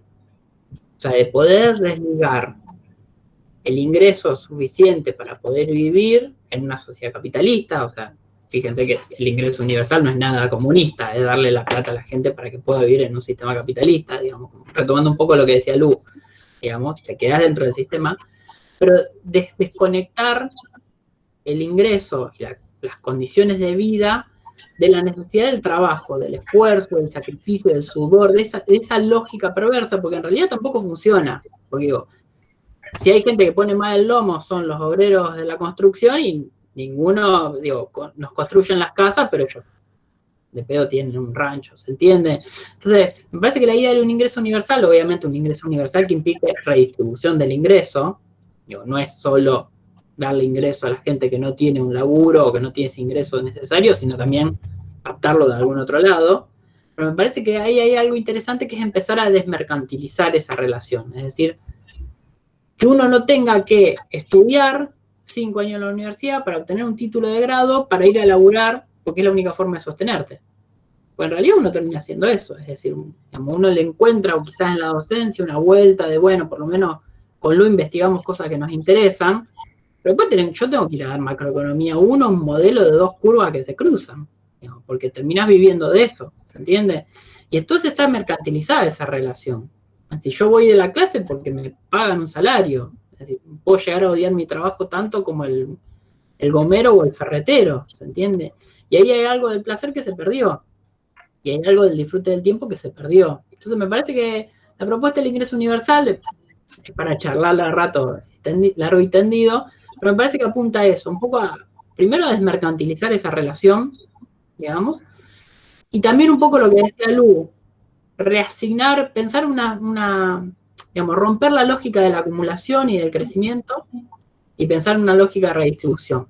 Y esa redistribución es solidaria, es igualitaria, es con política, es con disputa, es con... Es con conflicto. Fíjense, la jubilación cuando pasó, que es mal llamada, porque no se llama jubilación de amas de casa, pero así sucedió, mujeres que eran sostén de este sistema capitalista, y se les cuestionó que hubieran podido acceder a una jubilación cuando realizaron y pusieron el cuerpo toda su vida para sostener a la masa de trabajadores, ¿no? Y cómo eso fue una polémica, digamos, todo lo que tiene que ver y que no es una gran jubilación a la que accedieron. Entonces, digamos, cómo esto está ligado a cómo nos inculcan esa idea de un cierto esfuerzo que tiene que ver con lograr algo que no se logra. Y eso no significa que nadie trabaje ni nada, porque siempre hay que aclarar lo que pareciera que no quiere a eso. Es que bueno, no estaría mal repensar la vida, pero bueno, está ahí. Bueno. Pero bueno, nos van a decir que no queremos trabajar. Pero bueno, cuando hay políticas que van en esa línea, chocan con lo cultural. Por lo cual ahí hay que repensar cómo estamos tan acostumbrados a esta idea del sacrificio, ¿no? De que siempre algo tiene que, bueno, pero nosotros tenemos que comer algo. Y bueno, habría que ver cuánto de lo que se produce con esta idea que aparece siempre de que, bueno, tiene que alcanzar el alimento para toda la población, viste, un poco malthusiana, que pareciera volver, aunque lo desmintieron 500 veces a Malthus, siempre revive Malthus, tiene más vida que Matusalén. Entonces, cuestionarnos qué, cómo, cuánto comemos, para qué se usa, por qué hay ciertos cultivos que no se usan y que sirven para hacer telas más rápido, más económicas, con menos daño, digamos. Como que pareciéramos estar encerrados en un sistema en el que no queda opción. Y que si planteas una opción sos comunista, simplemente, y no se puede entrar en el debate. Bueno, no salgamos, pero debatamos una serie de cosas. Y en el medio ambiente también aparece la idea de lo individual, porque yo una vez hice un seminario muy interesante en el doctorado, que vino un profesor, que todos terminaban muy enojados con el profesor, lo odiaban, yo creo que después entendí lo que nos quiso decir, que decía, ojo con la idea de cerrar la canilla, que no significa que no cerramos la canilla, pero si nosotros nos quedamos con la idea de que nosotros cerrando la canilla vamos a hacer algo, cuando vienen litros y litros que se usan en la megaminería, en un montón de cosas, es peligroso. Entonces, las soluciones son colectivas, en la idea de un sistema de cuidado distinto, en una forma de familia distinta, en una forma de trabajo distinta. Bueno, puede ser utópico, pero está bueno como empezar a lanzar interrogantes en esas cuestiones, empezarnos a preguntarnos nosotros mismos qué cosas tenemos totalmente incorporadas, porque al sistema le sirve que las tengamos incorporadas.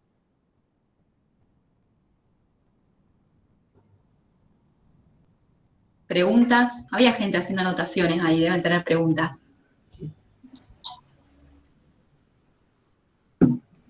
O comentarios también, ¿no? Tienen que ser preguntas. Críticas también. Críticas también.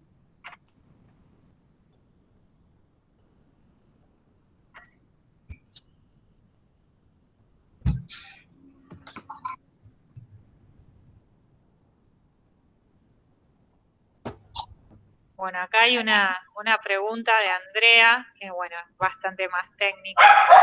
Perdón, hablando de hijes, este que ladra es mi perro Fidel, que siempre me hace lo mismo, pero bueno.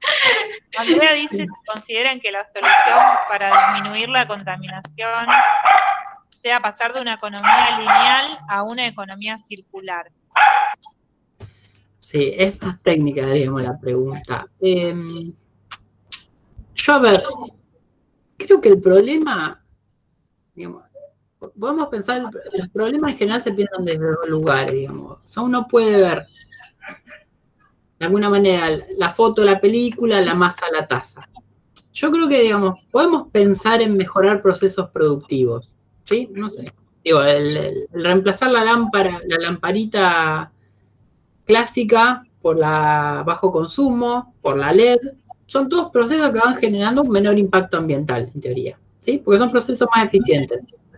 De hecho, esta charla probablemente tenga menos impacto ambiental que si la hubiéramos hecho presencial, porque aunque hubiéramos ido en colectivos, como, no sé, 20 personas, el equivalente en dióxido de carbono que hubiéramos generado, yo hubiera ido en auto probablemente, porque vivo lejos del centro, así que encima hubiera ido en un auto grandote que consume mucho combustible, probablemente esta opción una día es más sustentable.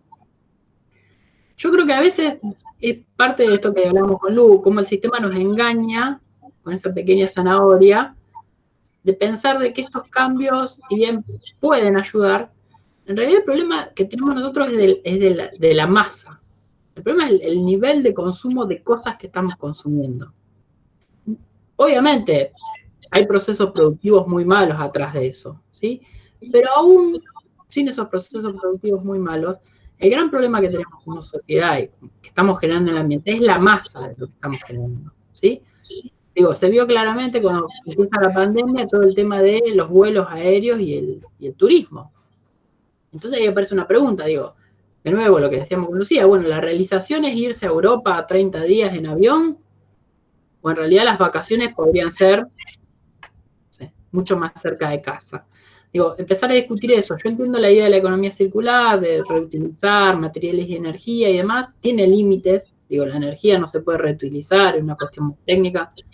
Digo, la energía ya está, es calor disipado, no lo podemos reutilizar. Los materiales tienen un límite, pero el problema es que si nosotros vamos a generar esas mejoras, aún pudiendo reutilizar lo que no se puede, si lo vamos a reutilizar para consumir más, no solucionamos el problema. ¿Se entiende? Es decir, si vamos a reciclar, pero vamos a tener 2 autos, 3 autos, 4 computadoras, 5 computadoras, no solucionamos el problema. Me parece que un poco lo que decía Lugo, yo creo que hay una salida más por el lado del decrecimiento. La idea del decrecimiento es, ¿por qué necesitamos consumir más? Digo, el ejemplo más básico es el celular. ¿Por qué hay que cambiar el celular cada 2 años? Si anda, digamos, si llama, digo, a veces uno quiere llamar, recibir llamada y mandar un WhatsApp. Digo, no está pidiendo navegar en la dark web, digamos, en ningún lado raro. Pero en realidad el celular cada 2 años se vuelve obsoleto. Y no se vuelve obsoleto porque no saben fabricar un celular que dure 5 años. Se vuelve obsoleto porque está planificado. Lo mismo pasa con los autos. Digo, hay autos que tienen 60 años y están andando lo más bien, y los autos nuevos a los 5 años ya es un dolor de cabeza. Bueno, me parece que hay que empezar a desarmar esta idea de que todo el tiempo hay que estar renovando, que hay que estar cambiando. La ropa es un claro ejemplo de obsolescencia y de algo por lo que se puede ir hacia el decrecimiento. ¿Por qué tenemos que cambiar la ropa según las modas?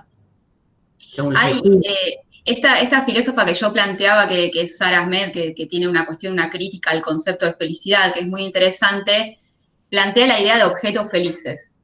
Y como Guille plantea cuestiones materiales, también se plantea el objeto feliz como una forma de familia. O sea, ¿no? Fíjense la asociación que hay entre esa lógica, ¿no? Una forma de constituir una familia, ciertos objetos que parecieran garantizarnos la felicidad y que muchas veces son los que justamente nos alejan de la posibilidad de decir, bueno, supongamos que yo voy a tener una jornada laboral reducida y entonces podría, supongamos que ganamos lo mismo, ¿no? Una jornada laboral reducida, pero yo tendría más tiempo con mi familia, mi empleada doméstica puede tener más tiempo, yo no tengo, esa es una cosa personal, no tengo una cuestión política mía, pero podría mejorar, digamos, toda esa cadena, tener más tiempo.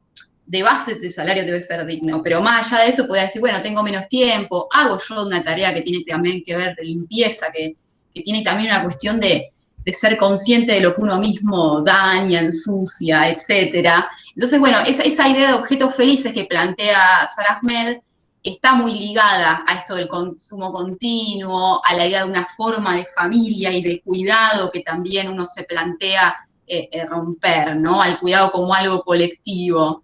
Me parece que se tocan constantemente estos dos conceptos, digamos, no es casual que nosotros podamos hacer una charla y que esto se interrelacione, porque después termina siendo un poco, aparece también la idea de contemplar estas cuestiones en la ciencia, de decir, bueno, cuando yo mido pobreza, pero ¿qué quiero? Que la gente viva bien. Después aparece la pavada del índice de felicidad, que no estoy yendo a eso en absoluto, porque ahí es cuando el reclamo lo coopta el sistema. El sistema te cooptó el reclamo de que, bueno, entonces te hacen un índice de felicidad, que es una barbaridad, no estoy hablando de eso. Hay cosas que no tienen precio, que no tienen indicador y no tienen medición. Y eso es lo que queremos decir, como decir, bueno, hay cosas que tienen que salir del esquema de lo medible, del Excel, tienen que pasar a otro plano, ¿no? Entonces, si pudiéramos tener unas jornadas distintas, si pudiéramos tener una mayor igualdad entre los géneros, una posibilidad de elegir, que esos trabajos sean elegidos, que sean deseados, que estén vinculados a un oficio que a uno le gratifique, bueno, empezar a como justamente a tratar de,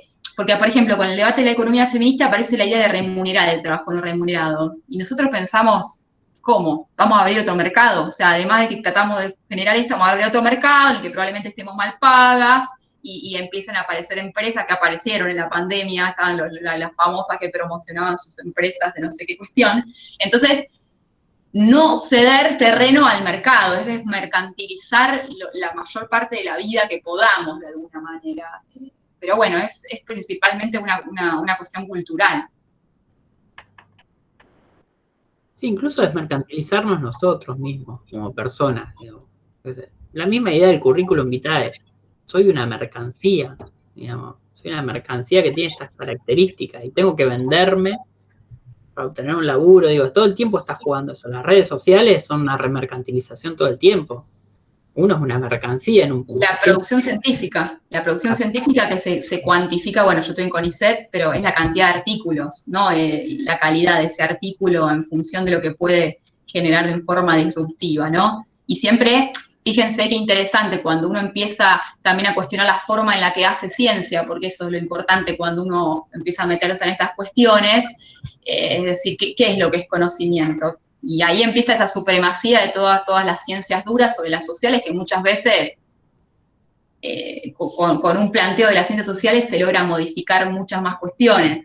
Yo, por ejemplo, tengo el ejemplo de, yo soy demógrafa y trabajé en un proyecto hace poco que financió la OPS que era para evaluar la calidad de las mediciones de los registros de estadísticas vitales. Y bueno, nos ponían un montón de plata para que nosotros veamos qué técnicas sirven para ver cuándo hay subregistro, es decir, que de los lugares públicos o privados no se pasa el registro de los nacimientos, no se anotan las defunciones, etc. Y tuve la oportunidad de trabajar, que capaz que la conocen si son de Rosario y si son de medicina, con Felisa Lemos, y era una cuestión de salud pública el subregistro. El subregistro estaba vinculado a la llegada de la salud pública a la gente. Y cuando ella participaba, cuando salían los centros de salud, no había subregistro.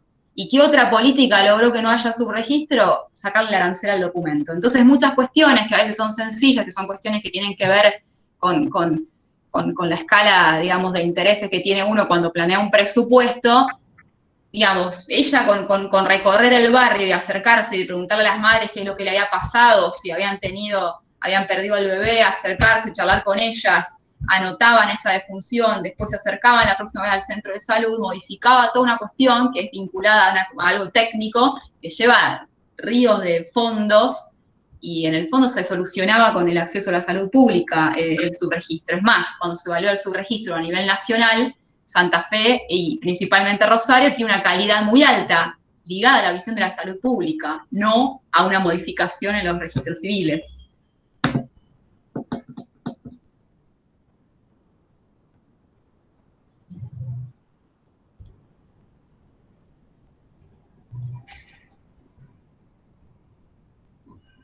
Bueno. Yo quería hacer un comentario.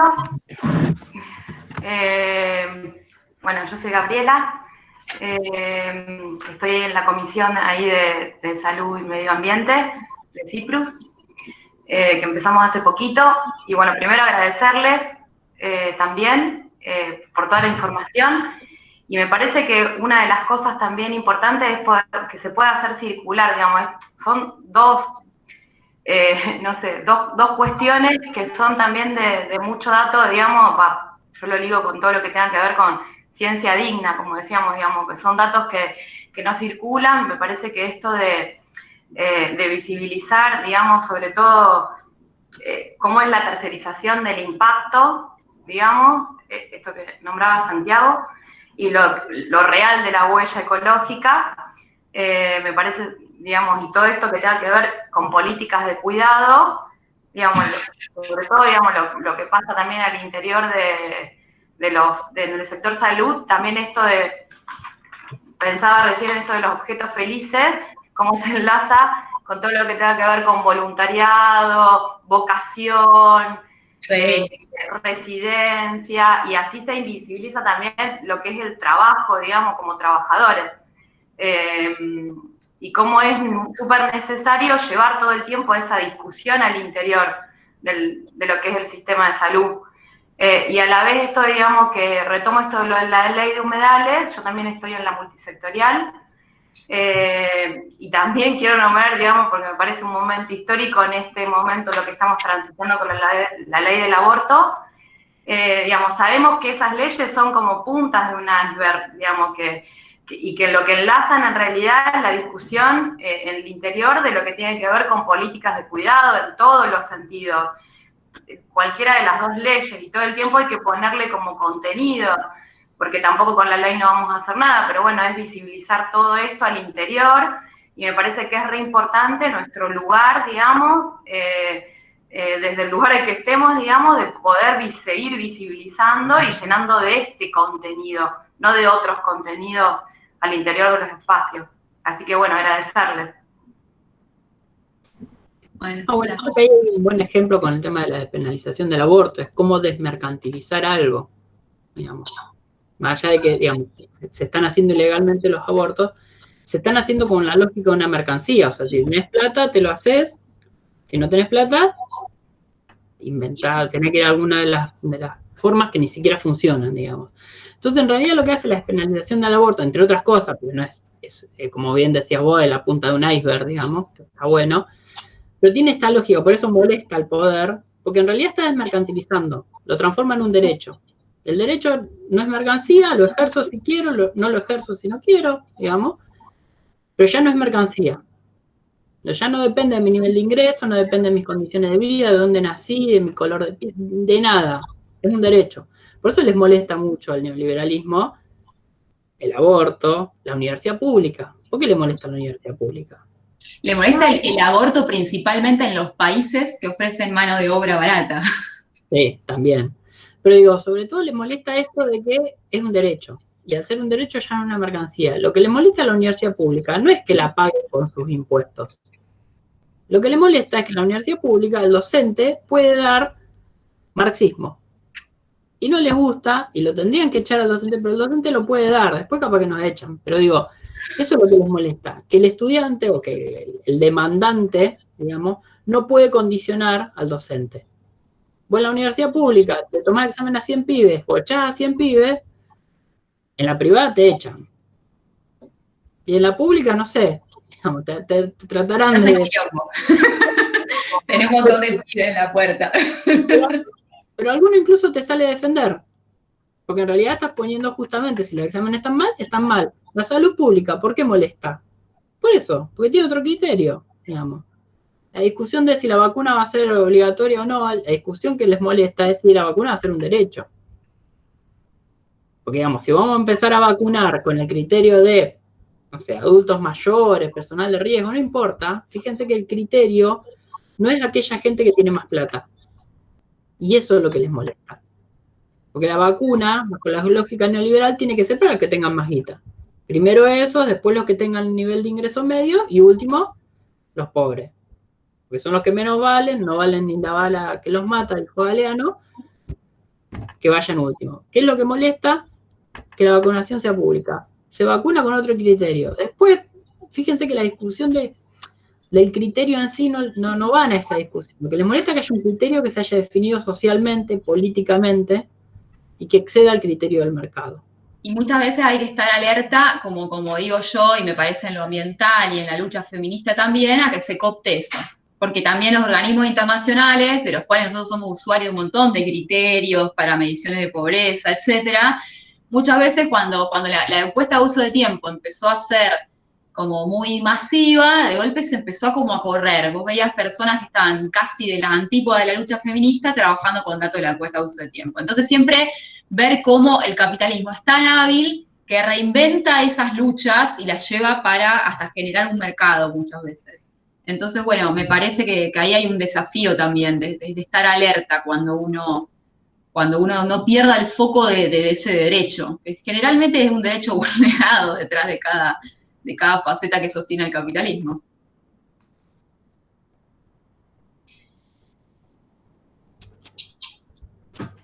Bueno, quiero decir que por lo menos yo me voy con un montón de preguntas y de cuestionamientos también a la visibilización, ¿no? Esto de los modos de vida y los modos no solo en los que trabajamos, sino en los que vivimos.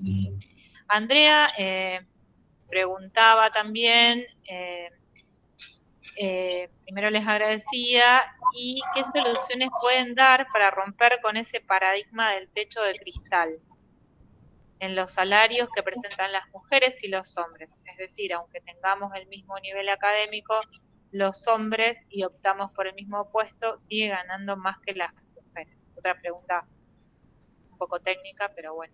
No, está bien. El techo de cristal es la idea, digamos, hay distintos tipos como de segregación o de brechas entre géneros, y el techo de cristal tiene que ver con esa idea de que las mujeres llegamos hasta un nivel en el que pareciera que pudiéramos seguir, por eso es cristal, y nosotros nos detenemos ahí, ¿no? Que bueno, un poco ha cambiado, pero quizás, bueno, decís, a ver, yo lo he visto, diputados, senadores, tienen propuestas de indicadores, creo que, bueno, la idea es en lo cultural y en lo cotidiano. Yo creo que a nosotros nos pasó con Guillermo, que en la universidad tuvimos que ver un profesor que hablaba del aspecto físico hacia un modelo econométrico vinculando el aspecto físico a el salario. Universidad pública estamos hablando, este año. No estamos hablando de otro momento.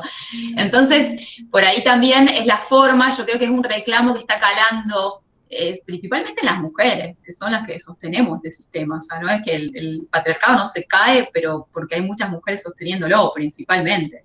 A nosotros nos ha pasado decir, no se pretende que las mujeres que no les guste, las que les gusta estar en la casa y hacer su tarea, bárbaro, pero que eso sea una elección. Y muchas veces eso no se tiene la conciencia de que, a ver, como ella dice, si yo estoy en mi hogar y hay una pareja heterosexual y tengo que elegir quién va a salir a laburar porque tenemos que elegir que sea uno de los dos, va a ser el hombre, porque va a ser el que va a tener el mayor salario. Entonces, bueno, un poco creo que tiene que ver con lo cultural. Hay mucha visibilización, pero todavía tenemos que tolerar que nos digan que no hay desigualdad. O sea, a mí me pasa en la actualidad, teniendo datos y todo, escuchando una idea de que no hay desigualdad ni salarial, ni de acceso a ciertos cargos. Entonces yo creo que, bueno, siempre hay una cuestión que, o sea, el hecho de que tengamos un ministerio que tenga género ahora, me parece importante, ahora que estamos en este contexto, que tengamos un ministerio de salud también, me parece medio importante, obvio, un ministerio con contenido, ¿no? Que nos ponga la carcasa del ministerio solamente, ¿eh? Hay que estar ahí atento también a que de vuelta no nos quede un ministerio en el que no haya trabajo, pero sí yo veo que la cuestión de género está cobrando fuerza. Me parece, por ejemplo, que la clave, una cosa que me parece muy importante, yo he escuchado algunos proyectos que tenían que ver con producir indicadores, por ejemplo, la cantidad de mujeres que acceden a puestos jerárquicos, etc. Yo creo que esa no es la clave. Para mí la clave es que en la encuesta permanente de hogares que informa a los puestos jerárquicos, se empiece a usar la categoría de género. Que el sistema de estadísticas oficiales empiece a producir estadísticas con género, porque si no, lo que tiene que ver con la información de género es una página aparte. Por ejemplo, la Ciudad Autónoma de Buenos Aires tiene un sistema de indicadores de género que vos entrás a esa página y está todo recabado lo que tiene que ver con las mujeres. No queremos eso, queremos que parte de la lógica de producción de indicadores, las tasas, empiece a ocupar un lugar el género. Es bueno que el censo tiene una pregunta, que es el género autopercibido.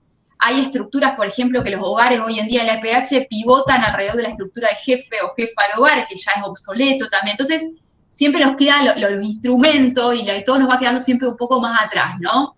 Y siempre cuidar que esa cuestión disruptiva no vaya en la línea de invisibilizar. Es decir, no queremos un indicador de mujeres de puesto jerárquico, lo que quiero en realidad es que cuando se publique la EPH se ponga énfasis en ese indicador en las mujeres. Cuando se habla de la pobreza, veamos, y lo mismo también con una visión que otra pata del capitalismo que no me quiero meter, el adultocentrismo, que veamos también qué pasa con esos adolescentes que dejan la escuela porque tienen que trabajar. Bueno, o sea, los indicadores siempre están atrás. O sea, uno agarra un anuario de la ciudad de Rosario y no hace muchos años va a descubrir que había hijos ilegítimos registrados en un anuario oficial. Entonces, siempre quedamos un poco atrás. Entonces, me parece que hay que ganar derechos, pero incluirlos en el día a día, no ahí aparte, sino en el día a día, en lo cotidiano, en la publicación de informes oficiales, en todo lo que se pueda visibilizar. Sí, yo complemento con una idea también, digamos, es como que tenemos una sobreabundancia de producción de estadísticas, por más que son malas y todo lo que plantean, sobre la pobreza. Nos falta sobre la riqueza, o sea, no sabemos, digamos. Estaba votando el impuesto a la riqueza y no sabía cuánta gente lo iba a votar, pero sabemos cuántos pobres hay. Hasta la UCA calcula cuántos pobres hay, pero no tenemos ni idea de cuánta gente es rica, ¿se entiende? Digo, en general nos pasa eso, que tenemos una sobreabundancia de información. ¿Qué pasa en los centros de salud? La información es pública, digamos.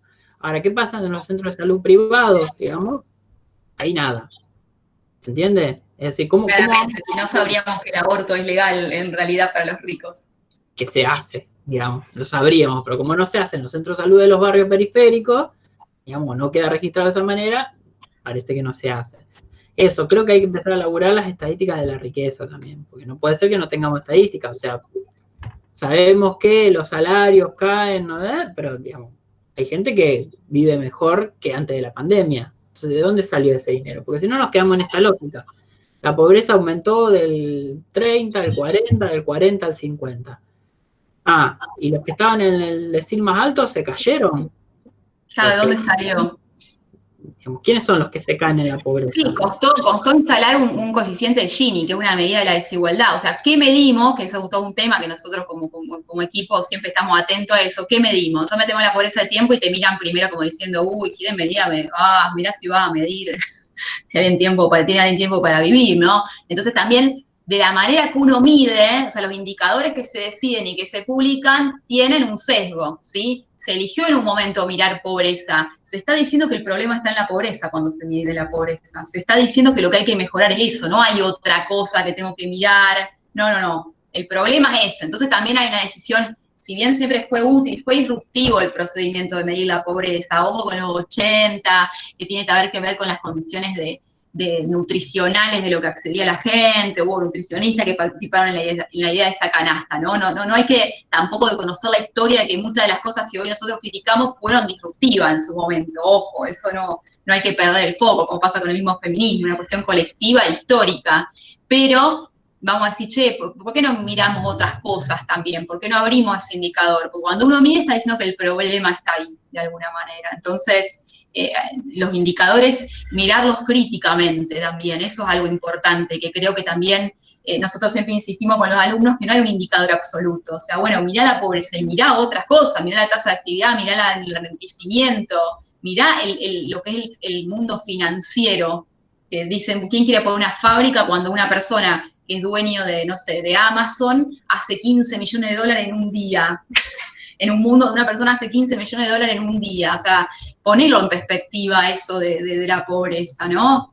Entonces, porque, bueno, sí, hay que trabajar, sí, se lo decimos desde acá, cuando hay un tipo que gana 15 millones de dólares en un día, no es un número aleatorio, es real lo que estoy diciendo, entonces, es como que siempre cae en lo individual, en lo pequeño, y esos indicadores muchas veces ponen el foco en ese lugar, entonces también está bueno cuestionarlos los indicadores, bien, críticamente, preguntar qué no mide, en la pobreza hay algo que no mide, En la pobreza de tiempo hay algo que no mide, siempre hay algo que no miden. Y muchas veces poner el foco también en ese contexto, ¿no? Y no darle tampoco la supremacía a los indicadores, que es algo que suele suceder, porque nosotros sabíamos que las mujeres hacían una jornada no remunerada muy extensa, y pareció que tuvo que venir alguien a ponerle un número, para que creyéramos en algo que veíamos cotidianamente.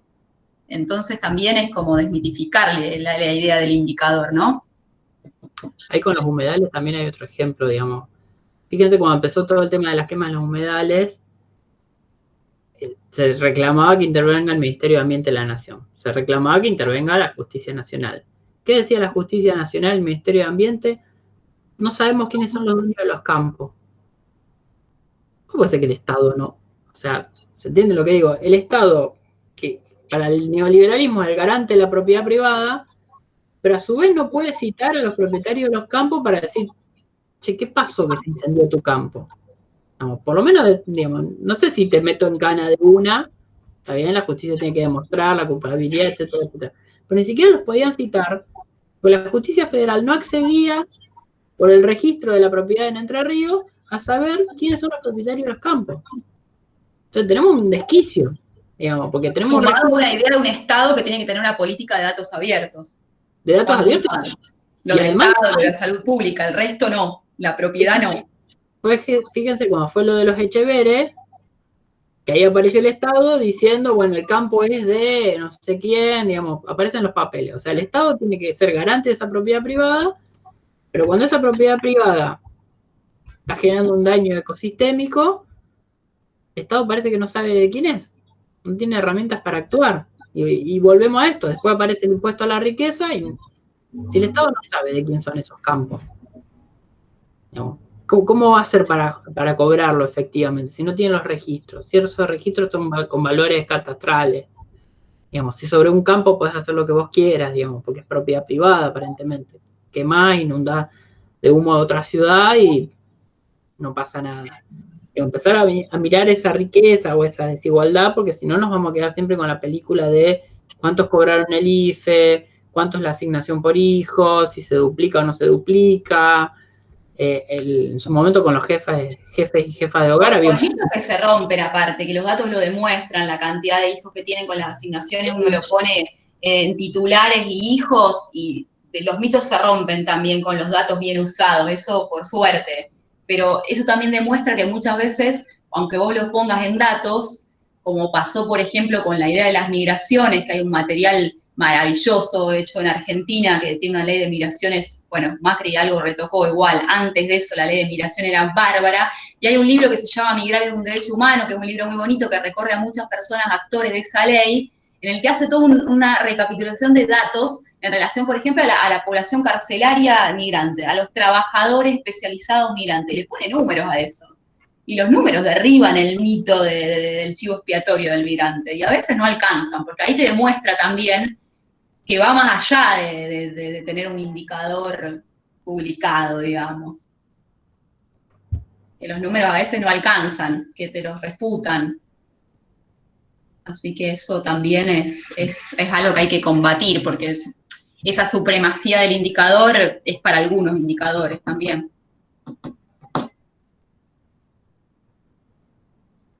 Bueno, la verdad que súper interesante lo que nos compartieron y bueno, por lo menos yo les decía que me quedo pensando en un montón de cosas. Supongo que los compañeros y compañeras deben estar iguales. Bueno, agradecerles por bueno, esta experiencia y como le decía la otra vez a Guillermo, también es un gusto poder empezar a trabajar interdisciplinariamente, bueno, conocernos entre facultades también. Eso también es súper importante e interesante. Bueno, Jero, no sé si querés decir algo más. Sí, no, rescatar la importancia de este encuentro, y me quedo también pensando y cómo de todos estos datos que van tirando y todas estas cuestiones que van profundizando, en realidad, un poco retomando lo que decía Gabriela, Gaby, lo de la punta del iceberg, de un montón de cosas que nosotros vemos en el sistema de salud, por ejemplo, como las enfermedades, cómo son la punta del iceberg de todo un entramado social, político, económico, de cuidados, de organización social, de producción y de reproducción de la vida diaria de las personas, que indefectiblemente impactan en los cuerpos de todos nosotros, indefectiblemente terminan expresándose como las enfermedades, indefectiblemente lo que nosotros vemos como el humo que nos molesta y que nos genera un broncoespasmo, una reutilización del asma o de un EPOC, en realidad es producto de todo este entramado que profundizaron un poquito ustedes y que ayuda un poco a pensar más en profundidad, bueno, yendo a lo del agua que cotiza en bolsa, cómo la importancia de conocer más datos, de conocer más cosas y de conocer todo el entramado que de alguna forma determina nuestra forma de vivir, de enfermar y de morir, y de conocer quiénes son los dueños de la tierra y quiénes son los dueños del agua y quiénes son los dueños del canal que pasa por el río Paraná, por donde sangra la República Argentina con toda su producción, con toda la agroexportación y demás. Así que nada, muy, muy bueno como para profundizar y para seguir, obviamente.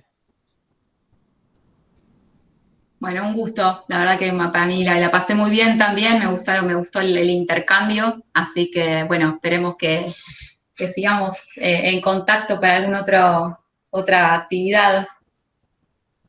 Totalmente de Seguimos acuerdo. en contacto y bueno, ahí le mandan saludos desde Costa Rica, así que llegamos. Ah, qué lindo. Llegamos desde allá. Bien. Bueno, espero que lo puedan disfrutar también los que vean la grabación de la charla y bueno, nos vemos entonces pronto. Bueno, muchísimas gracias. Bueno, gracias. Chau, chau. Adiós.